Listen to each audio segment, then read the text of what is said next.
It is 11 o'clock a.m. We will begin this regular meeting of the Lake County Board of County Commissioners. If I could ask everyone to please turn off or at least silence your cell phones.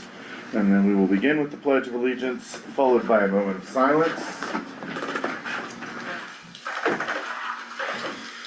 Pledge allegiance to the flag of the United States of America, and to the republic for which it stands, one nation, under God, indivisible, with liberty and justice for all.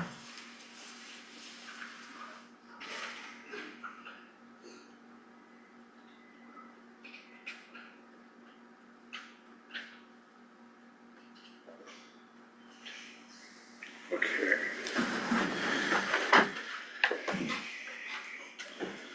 If I can get a motion to approve the agenda. Sorry, go ahead. I'll make a motion to approve the agenda. Seconded. Alright. To a vote? Aye. Aye. Community information items. I have none for today. Let's see, Candace and the team presented to the underfunded courts committee.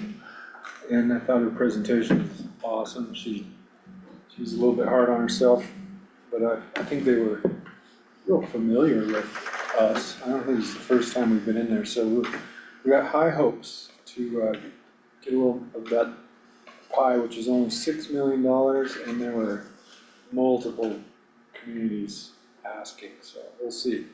But they seemed open to us, so we'll keep our fingers crossed. That's all I got.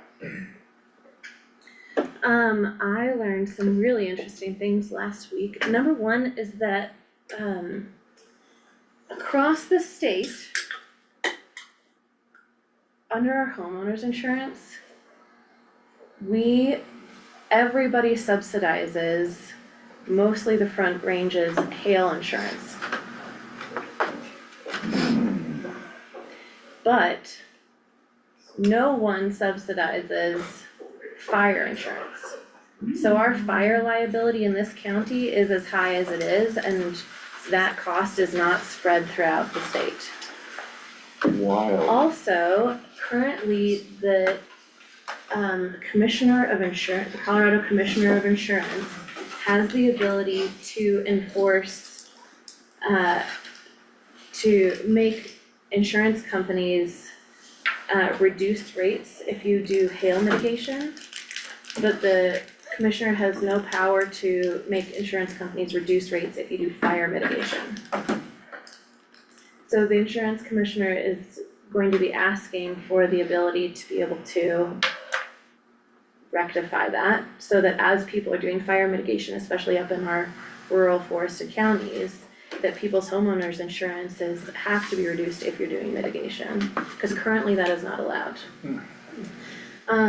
Another thing I learned is that, also, if anyone is struggling to get homeowners insurance, they can reach out directly to the Commissioner of Insurance, and they help connect folks to insurers no matter where they are in the state. They have never dealt with a homeowner that they couldn't get them access to insurance, homeowners insurance. So if anyone wants help reaching out to the Department of Insurance, commissioners are a great place to start. And then also, heard from the governor's office, they were talking about their proposed budget for next year. And currently, Medicaid is the largest thing that the state pays for. Medicaid, Medicare. Right now, Medicare is increasing by an average of 8.8% a year cost. But Tabor caps our ability to fund it at 4.4% per year. So right now, and last year Medicare increased by 11%, so it's just an average of 8.8. So right now, the general fund continues to keep needing to pay for more and more of that Medicare cost because we cannot use more than 4.4% to fund an 8.8% growth. And at this rate, by 2040, Colorado's budget will only be able to spend money on Medicare and education. And there will be no more room for anything else. So there has to be some sort of funding fix to that. And then also there's going to be a really big campaign for creating a progressive tax, income tax next year of people earning over $800,000 per year. More to come on that as we get into the year. And also CCAT is potentially going to be proposing a recreation excise tax. And that would be similar to an accommodations tax that we have right now. Right now, accommodations taxes are controlled by state statute, and they have a cap, as I'm sure all of us know, at 2%. You can't charge more than 2% for accommodations, and it has to go to specific things. That's how our tourism panel is funded. All of our marketing for our county is funded through accommodations tax, and that's a state statute tax. This recreation tax will be put on recreational activities. Counties could decide what it would be put onto. And hopefully that extra funding could go towards fire mitigation, childcare, roads, et cetera, et cetera, et cetera. So that is something that will hopefully be proposed in the next legislative session as well, is to create another funding mechanism for counties to be able to fund some of these underfunded projects. And then I reached out to the Colorado Hospitals Association to try to get more information on St. Vincent because of the impacts of House Bill 1 and our rising health insurance costs, which I'm sure everybody has now experienced. And people 55 to 65 are gonna be the ones most hurt. All across the state, the average increase in health insurance is 100%. And in Lake County, it's anticipated to be 146%. And I really think that we need to know what St. Vincent's plan and anticipation of that impact will be on their rural hospital. So I'm hoping to get information back from the Colorado Hospitals Association so we can have a better sense of what the Colorado Hospitals Association anticipates for St. Vincent, and then we can check it against what St. Vincent anticipates for St. Vincent. Okay, That is all from me. great. Question, wouldn't that recreation excise tax have to go to a vote, Yeah, definitely. statewide vote? No, it's something that the legislators can create as a funding mechanism that then the counties could decide with a vote as to whether they actually want to adopt it. So excise taxes on specific items, how are they gonna tax recreation, like the gear or the actual activities, like lift tickets or? Good question. I'll send you guys the proposal such as it is right now. It hasn't been drafted into a bill.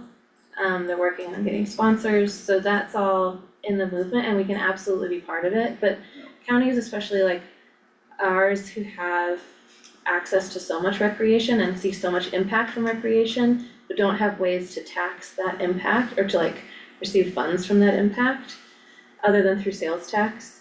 I think that we're all welcome at the table as to what this could be crafted into. So Clear Creek, Eagle, Pitkin, Gunnison, not Buena Vista, what are they called? Chaffee, like all of these, sorry. We would all benefit from it since we have such high recreation usage. Anyway, I'll send you all the draft about it. Cool. Lift tickets, Is it directed at lift that tickets, yeah, yeah. Lift tickets would be a thing, maybe like tours down the arc, you could tax, but the point is that you can decide how you want to use it per county. So it's not like, it wouldn't be the same as accommodations tax in that way where everything is getting taxed all the same and going to the same thing. It would be more customizable for different counties as to what you wanna tax within a range and what you wanna use it for within a range. And a certain amount would be dedicated to like preserving recreational assets. A certain amount would go to I don't know, anyway, I'll send you the document, Okay, real quick point of clarity for anyone watching later or anyone in the room, CCAT was mentioned, that is a group we work with called Colorado Counties Acting Together. communities and counties. Communities and counties acting together. Meeting recordings are available. A reminder that all regular meetings and work sessions are recorded and available on the Lake County Government YouTube channel with transcribed and indexed videos. Recordings can be watched at a time that's best for you. Subscribe to stay informed on county decisions. Public comment is available for residents wishing to speak on an agenda item or another issue not on the agenda. To make public comment, residents may request to speak by raising your hand in person, using the raise hand feature in Zoom, sending a message in chat. The chair will call on the public in order. Public comment is limited to 3 minutes, not including board questions. Action, if required, will be assigned to county staff. Chair may also ask that public comment on specific agenda items be held for later in the meeting. In certain instances, public comment will not be accepted, such as on public hearing items noted on the agenda. So anyone in the room or online who wishes to participate in public comment? Seeing nothing, we will move on to agenda item number 1. Presentation on the third quarter public trustee report. This will be led by Patrick Smith, Treasurer and Public Trustee. Thank you. Thank you. Let's see. We've had 3 new foreclosures in that last quarter. 2 of them have already been withdrawn, so that's a good thing. And 2 are in bankruptcy outs of the foreclosure. And so it looks like we only have 1 at the moment.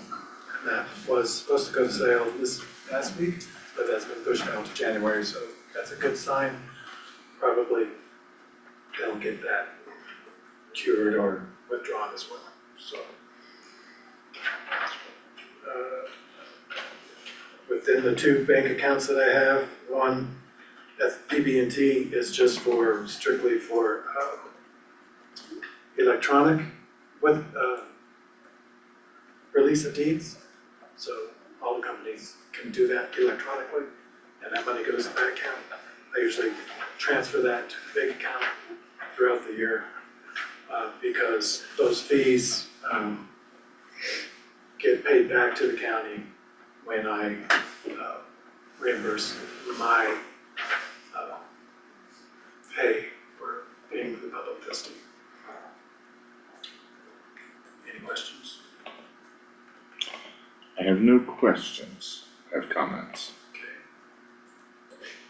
If there's, I know that we are going through a lot of operational housekeeping right now, and I just want to say thanks to you and your department for everything that you guys are doing to help us move and change and make things different. I know it's not easy, so thank you guys for everything you're doing. I appreciate it. The board appreciates it. I just want to say that. Thank you. You're welcome. Anything else? Not for me, thank you. No, thank you. Okay. Thanks, Patrick. Desired outcome is acknowledgement, we acknowledge, and approval. So, I move to approve the public trustees' third quarter report. I'll second the motion. do vote. Aye. Aye. Aye. Thank you. Thank you. Have a good day. You too.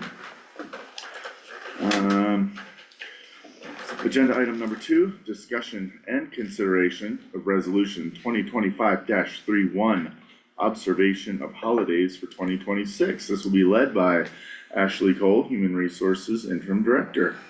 Hi, Ashley. Hi, thank you. Okay, so the holidays I have listed here, I went on the high side. I would say average every year is about 14, it varies by year. So historically this year we had 13, and the year before in 2024 we had 15. So here I have a list of 15 holidays to propose. A couple changes from last year, the 2 extra are Cesar Chavez Day, which we did observe that holiday in 2024, but not this year in 2025. And then also per some comments from the board to look at adding the Friday before Boom Days as a holiday. So I also added that on here as well as part of the list. So these are the proposed holidays up for discussion for the 2 changes from last year. And we typically give Thanksgiving, Thursday and Friday off for that, and Christmas also, Christmas Eve and Christmas Day off. Any questions or comments? Is it 14 holidays total or 14 holiday days total? 15 Average. days total, oh, 14 Average. holiday days total on Okay, average, cool. about is Cool. the average. Good to know. I know a lot of people would probably like the Monday after Boom Days, the officially declared recuperation day, but cool. One of the things that led to us proposing is you guys brought it up, but also we had the discussion of, I think a lot of the elected offices, the building ends up having to be closed, and then they are made to take one of their days off in order to not be here, which that is a concern, is to make people take a day off because we're like, it's closed, Yeah. but usually, you know, it's not really great Yeah. practice. No, it's not cool. So outcome is BOCC decision. So are we gonna make a motion to approve the 2026 holidays observation schedule? If you don't have any changes, if you would rather have more of the average of 14 days, my suggestion would be to remove Cesar Chavez Day and keep Boom Days. We could also just go down to 13 and remove both Boom Days and Cesar Chavez Day, or we could approve it as I've drafted it here. I have full confidence in staff's recommendation, so. I move to approve resolution 2025-31, the observation of holidays for Lake County. For 2026. You Could you just second it and then and then we discussion. can talk? Okay, I'll second. Discussion. So you're suggesting that we remove Cesar Chavez Day, which I'm all in favor for, and replacing it with the Boom Days. No, she's adding both. I'm Add giving both. you a couple options to Yeah. help decide what is But you best. suggested that we remove Cesar Chavez Day? No, If you added. wanna keep it to 14 days only. But how I've proposed it is 15 days off, including Cesar Chavez and the Friday before Boom Days. When was Cesar's Chavez Day added? It was observed in 2024, but it was not observed this year. Not sure I don't why understand it was why- taken off. I don't understand. I why think it's we- an important holiday. It was like, they took off Cesar Chavez Day and gave us Well, they Cabrini had Day. Cabrini Day also in 2024. So Then I'm not never mind. exactly sure why it was removed in 2025. I think it should be removed. I don't know why we're celebrating Cesar Chavez. It's a federal holiday, I think, and the state, I think, gives people the option, the state of Colorado gives people the option to take it off or not as a vacation day, is what I read, but It's not a federal holiday. I don't think it is. Is it- It's just a state holiday. I mean, it's like celebrating a Labor Day. We already have a Labor Day. Yeah, but it's adding another Labor Day because of his civil rights work, specifically around labor. I'm in favor of 15. I've seen how hard everyone in this building It does works, say it's a how US long, federal commemorative holiday. how many hours people are putting in, so I'm all It's a commemorative, for, it's not a budget. Yeah, Sorry, I agree, Andy. Yeah. I support what you're saying. Yeah. I think There- 15 is, sorry, There is no Boom Days oh, there is, right here, Friday, August 7th. yes. What's your recommendation, Candace? Can you clarify what you were saying? Yeah, what, we had a little bit of a discussion from people who work in this building, about the building being closed to the public because everyone will just be in and out kind of unattended using the bathrooms and may or may not be respectful was my understanding. I didn't know that this building was closed for that until I think maybe Tracy reached out. But the question was, if we were closing the building, you know, staff wouldn't be in here. And I think she closes her office, I think Patrick does too. But then staff are made to take their day off. it's a little As a tricky personal, for HR too, forcing Yeah. staff to use the. yeah, so they're vacation made to use their leave because the building shut was my understanding. And so we thought that was not a really great practice. I agree. And so this is your recommendation? This is your, as a staff, this is what you recommend? This is good with you, Candace? Yeah, I mean, we have it budgeted for, I don't know that a day or not really is not huge. We budgeted for what she's proposing, but we can definitely change it if we need to. Okay, well, it's really disappointing that Columbus Day was canceled and we added Cesar Chavez Day. I'll just make that final comment before I make a motion. It's already been moved, Matt, and Columbus was an a-hole. That's your opinion. We do have President's Day. Absolutely. I'm happy to celebrate them.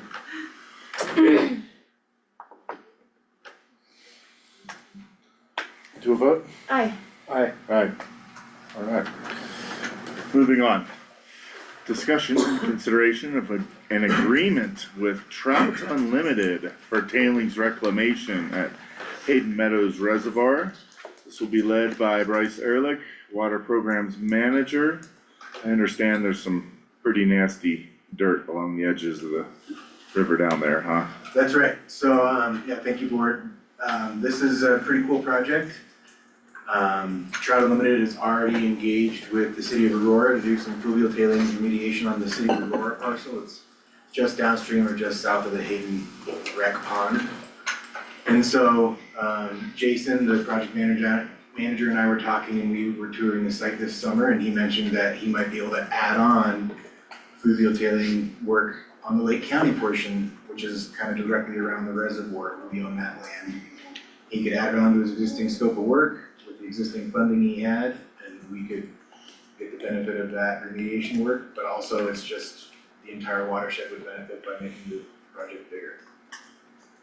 But yeah, most importantly, no cost to the county for this benefit.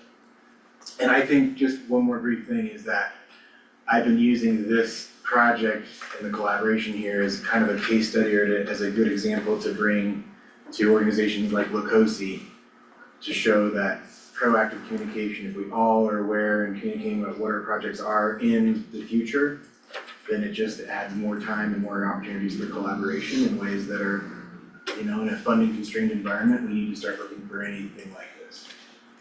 That's awesome. Well, on behalf of the board, I wanna say thanks for working on something that benefits Lake County in the form of reclaiming some of those soils with a partner that also does not add any cost to our local taxpayers, so big thanks for that. Any other questions, comments from the board? I do have a quick Lucosi follow-up, Sure. and Candace, maybe this is to you, but as Bryce's role is changing next year, will he be then in charge of like our facilitator from the county? Is that the direction we're moving in? So that's a really good question, because I just had a discussion with Jason Willis with Trout Ultd this morning about this very topic. Okay, great. You know, Lacosse's always been a flat hierarchy, right? Yeah. It's meant to be equal, every stakeholder is welcome and every stakeholder is valued equally. There was a little bit of hesitation with the county taking over the full facilitation aspect of that when we first started that transition. Yeah, And so. there where I was a will year say- of hesitation. That's right. It was significant hesitation. And now there's a renewed focus, the partners are, you know, we have a lot more motivation and energy now, and so there's an interest in the county, and, you know, whatever my role ends up being, will kind of be the holder of the Locosi and make sure that the meetings happen and reserve the space. But we are kind of gonna go to like a shared facilitation model, is how we feel would be best. Okay. The people that are already really involved in Locosi, like Jonathan Packman with Arwick, Mm-hmm, Jason with Trout Unlimited, myself, mm-hmm, you know, there's a couple other folks that are there consistently. mm-hmm. And so if we can spread that out, I just think it helps with the optics of Locosi being a neutral organization. Yeah. And just helps spread the load. Okay, great. I love that idea. Okay, cool. As long as it's available, as long as Lucosi supports it, because I know, I understand the, This is coming from Locosi. yes, I understand the history, and I just wanna make sure that that works, because there was such hesitation, and that was rejected by the county before. Mhm. And so I just wanna make sure that we're maintaining relationships as we're shifting to that shared facilitation. Absolutely. model. And I Okay, think great, this transition gives us the opportunity to kind of reset awesome, and to revitalize the entire Locosi organization. awesome, thank you, Bryce. Cool, can we get a motion for an approval of It's your turn. an agreement? I move to approve, the agreement with Trout Unlimited for tailings reclamation at the Hayden Meadows Reservoir. Second, To a vote? aye. Aye. Aye. Alright, Thank you, board. sweet, Thank you. thank you, Bryce. Appreciate you, and I appreciate Jason at Trout Unlimited for working with us on this. I was very surprised when I first learned about what some of the soil conditions were along the edges down there, how far that had traveled and just deposited right there. It was pretty wild. And you know, this is what's left over. They've been working on these projects since 2005. Wow. The studies and the river work started in 1990, but this particular set of work started in 2005. And we're down to our last like 6 or 7 acres that have been identified. Yeah, cool. These are the things that just so many folks in the community, myself included, just didn't understand unless you're sitting in this room hearing about this stuff. It's pretty cool. Alright, thank you. Moving on, consent agenda. Can I get a motion to approve? I move to approve the consent agenda. I'll second the motion. To a vote? Aye. Aye. Aye. All packet materials for agenda items are available upon request. To subscribe to email or text notifications, please visit www.lakecountyco.gov/list.aspx. It is 11:29 a.m. We will conclude this regular meeting of Lake County Board of County Commissioners. Thank you, staff. Thank you, commissioners. Thank you, Chair. Thank you, Chair. Thank you.